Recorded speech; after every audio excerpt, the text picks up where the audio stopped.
it's Ian from I.O.U here. Hope you're all well as usual. Welcome to the one-off album show, where we look at a band that have released just that one album. And today we have got a band that sort of was active for a long time.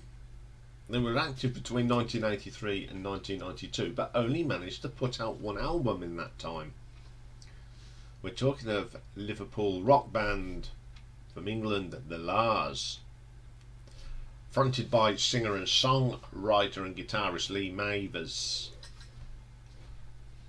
They had one really big hit, and they were formed in 1983 by Mike Badger and Mavers, joined afterwards.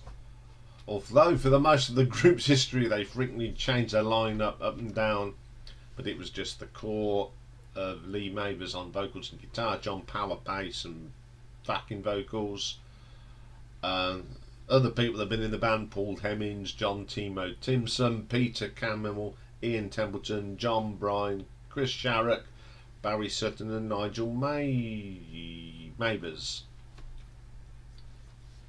After Badger left in '86, they got signed to Go Discs and they started recording their debut album.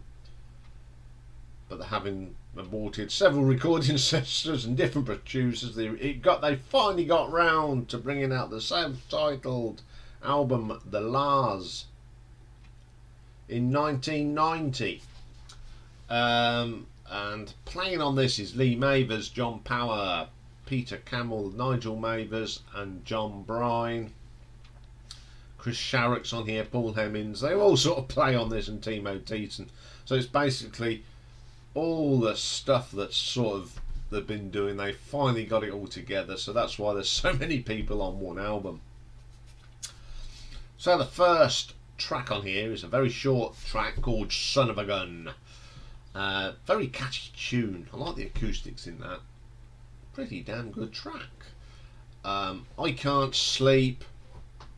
Love this track. The guitar work is very good. It's a very catchy rocky popper sort of sound. There's nothing wrong with that. It's different. Then we have Timeless Melody. This reminds me of the Smiths. Got that guitar sound you get with the Smiths. You get it on this. Very good track, actually. Really enjoy that one. Forgot how good this album is when I played it the other week. Liberty Ship, a great bass line from John Powers. Get acoustic guitars on this. A little bit different again. Catchy, good hit. Little riffs and licks. Pretty cool track. Then we get the most famous track by the I.O.U, There She Goes. Now when I first heard this, I thought it was something for the 60s, because it's got that 60s feel to it, and I think this is probably one of the best songs from 1990. A really good song. It's such a catchy tune, and when you hear it on the radio, it gives you a bit of an uplift. Really good song. Doldrum. Well, when you the start of this, it's very 60s style singing song, and I'm half expecting the Everly Brothers to start singing at the start of this. I think it's a really, really good song.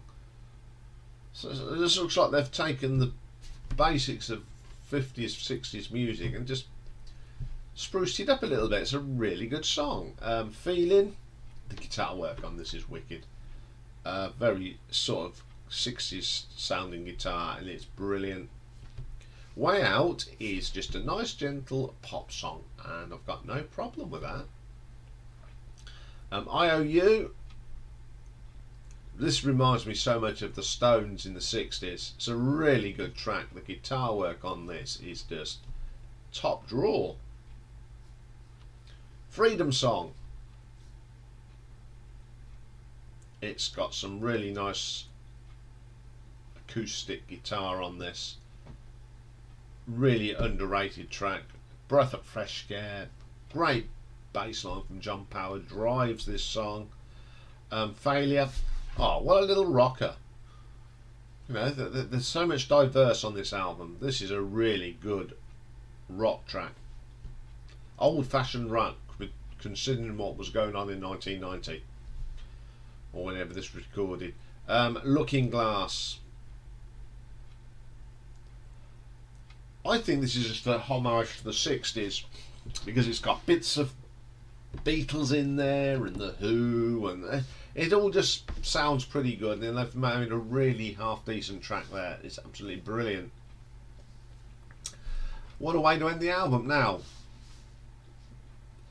this is probably, when this album came out, rock music was really going through a bit of a turmoil. Grunge was in, an alternative. There was no classic rock, there wasn't any prog rock as such, and what was coming out was, the production was just naff. And then this came out,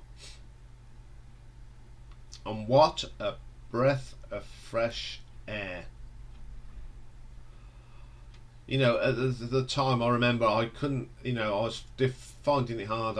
I'm not into grunge. I don't mind the later alternative rock, but in the 90s it was still in its infancy. I just needed something different to listen to, and this was an album that I found.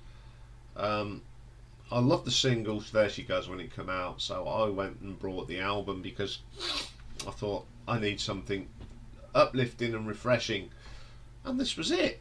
And it's an album that I play not a lot, but I will now because I revisited it not a few weeks ago for this show, and I really enjoyed it again, and I think I even like it more than I did in 1990. It's a nice summer album, so this summer I will put this on. It's one of them where you can open up the windows on a nice day, put it on, and it may be loud, and I don't think you'll offend anybody by it. That's the sort of album it is. There's nothing offensive about it. It's just uplifting, great tunes. So I'm going to give this an RTO ranking of 8.5. Okay, that's another week done on the channel. Busy week, 12 new subscribers. So if you're watching this for the first time and you like, all you got to do is hit that subscribe and hit the bell, and you'll get 2 dings a day, because I put 2 videos out a day, and Wednesday we have that one because it's a big one.